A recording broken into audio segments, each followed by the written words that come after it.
That's part of a conversation Prime Minister Justin Trudeau and business and policy leaders had at an economic summit today. Trudeau instructed the media to leave the room, but his comments about U.S. President Donald Trump were still heard over the speakers.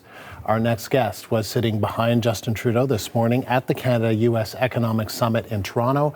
Arlene Dickinson is a member of the Council on Canada-U.S. Relations and is founder and general partner of District Ventures Capital. Arlene, thank you for joining us once again. I appreciate this. Thanks, Andrew. So you were there when the media left the room, but some of the mics were still on. Can you just describe the moment? What was that like? Well, what I can say is, whether what was captured or wasn't captured, I think my belief is very strongly and has been, I've articulated this many times in my posts and my discussions with people, that I do believe the objective of Donald Trump is to take over our resources and to get access to them. And so I think that is absolutely what he's intending to do. So you think, it wouldn't surprise you that the Prime Minister said what he said? It would not surprise me, no. I want to ask you a little bit about, just because I'm trying to understand. So the media goes, so you're there, you're sitting behind the Prime Minister, the media comes in for some opening remarks, and then the media is asked to leave, and this is the kind of thing that happens. Can you just tell me a little bit about that, and then what kind of, were you told that you can speak about what was said, that you can't? Can you just tell me a little bit about that? Yeah, listen, Andrew, I think what we wanted to accomplish and what was trying to be accomplished was to have a very open discussion where people were able to speak openly. There's never been, and not since I've been on this council, has there ever been a moment where I have been told what to say or how to say it or what I could talk about. I've always, and I think even today, we were all counseled to, speak from our own experiences and to speak about what we care about with this country and to speak about what matters to our country and to ourselves. So there's never been any any sense that we couldn't talk about what we believe. So, okay, because I think that's important. So basically the idea of, all right, there's going to be some opening remarks and then the media is going to leave so that the Prime Minister, you, other business leaders can speak a little more freely in the sense of you're not going to be captured on camera and turned into stories. Is that kind of the motivation for that? Yeah, I think many people aren't comfortable when they're in front of a camera or being recorded, and it makes sense that what we want is honest, open conversations. Not that people aren't going to be honest in front of the media, Andrew, but you can imagine that what we want is, what we need is to have a dialogue where people are feeling that they can speak freely. Now, I don't think there's anything that was said in that room, however, that isn't already being said out in the media in terms of what people's views are of what's happening in the country and what we can do to help the country move forward. Yeah, I just think it's important to kind of just, understand exactly the context. This isn't some kind of hot mic.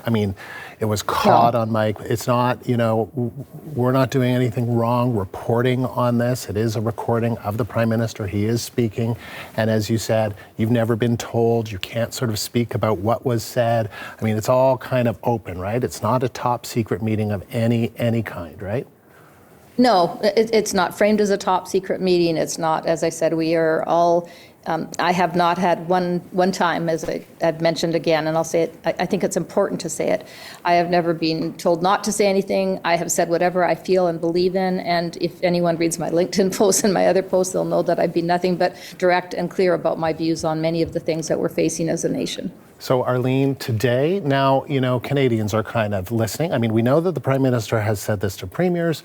We know that the Prime Minister has made similar remarks to opposition leaders. And now Canadians are hearing him say it to a group of leaders that were at this summit today. So what do we do with these comments? Now it's coming from the Prime Minister of the country, right? Lots of people have had different interpretations about what Donald Trump's intentions are or his ambitions are. What do you do with the Prime Minister of Canada saying that he believes that this idea of trying to absorb or annex Canada and make it into the 51st state? I'm not trying to say he's going to accomplish that, but what do you make of that? That this is now what the Prime Minister, who speaks fairly often with the President of the United States, believes that to be a key part of his ambition? Well, I don't think Canadians should be at all surprised. I mean, Donald Trump has said this himself many, many times. Yep. This isn't new news. This is, we have heard this right from Donald Trump. So, if President Trump is saying it, then all we are doing is believing it. And I think, we have to believe that his words are not just meaningless or for show, that he actually has those intentions. And so I think it's prudent to talk about it and to address it and to not, pretend it doesn't exist. And I think it's the right thing to do. Because, Arlene, I think sometimes the conversation, well, you tell me, but it's one day when it comes to Donald Trump, it's about fentanyl. Another day, it's about the trade deficit. Another day, another hour, it's about migrants. Then it's about Canada becoming the 51st state.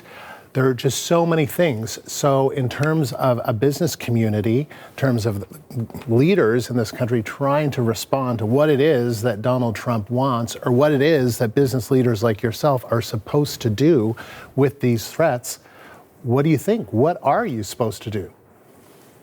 Well, on the fentanyl and the border issue, there's no doubt that Canada cares about those issues exactly the same way. So putting effort against that and ensuring that drugs are being controlled across the border, that we are worrying and making sure that there are not criminals crossing the border, those things matter to Canadians just like they do to Americans.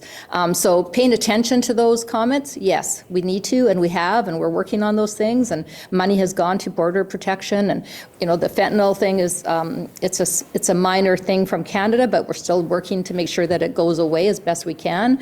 But at the end of the day, everybody believes, and I think it's been very clear, that in order for Mr. Trump to be able to put in the tariffs, he needed to be able to say there was a threat to the United States. That comes in the form of fentanyl and border protection. And so it is a distraction. It is something that needs to be dealt with, but it's a distraction from what he really then talks about, which is access to our resources and access to having Canada be part of the United States. Now, again, what can Canadians do? What can business leaders do? We need to pay close attention to what we can do to ensure that we are getting our resources to market, to getting interprovincial trade barriers down, to thinking about reducing red tape, to buying Canadian products as best we can and where we can, and to think about ensuring that our sovereignty is protected in our defense mechanism. So, this is a real call to an urgent call to action, Andrew. And so I would say to all business leaders, think about what you can do from procurement through to thinking about how you can trade and diversify your trade into other nations so that we are not as reliant on the United States of America. What was the vibe like? What was the feeling like when you spoke with other people at the summit? I think people were very glad to be able to have a voice at the table and to be included in the conversation, to bring the views from their various sectors and their associations and their industries so that those voices are being heard. I think there was a clear sense of urgency. People understand that, a month, I think a week's already gone by, although it feels like a month and a week. There's already been, time passing, so, the sense of time and what we're going to do. And there's this renewed galvanized effort from Canadians to work together to try and create a country that can protect itself, grow by itself, and own its own resources and its own future. And what about the business community and just the concerns that they have over tariffs, over the economic threat that the country faces? What are you hearing from them? The goal for sure is to try to not have any tariffs in place. I mean, that is, from a negotiation perspective, that's everything. Like, let's try and work towards not having tariffs take effect. And that's going to happen through diplomatic channels. That's going to happen through negotiations and discussions between Americans and Canadians and at levels of government. that is happening and that is ongoing, and that's the goal number one. Goal number two is everything I just said about diversifying and making sure that if we do get tariffs, they don't have the type of impact on our country that they could have, and that we are better prepared to withstand them. Arlene, excuse me, always good to hear from you. I appreciate you joining us once again. Thank you. Thanks, Andrew. Arlene Dickinson is a member of the Council on Canada-U.S. Relations, as well as founder and general partner of District Ventures Capital.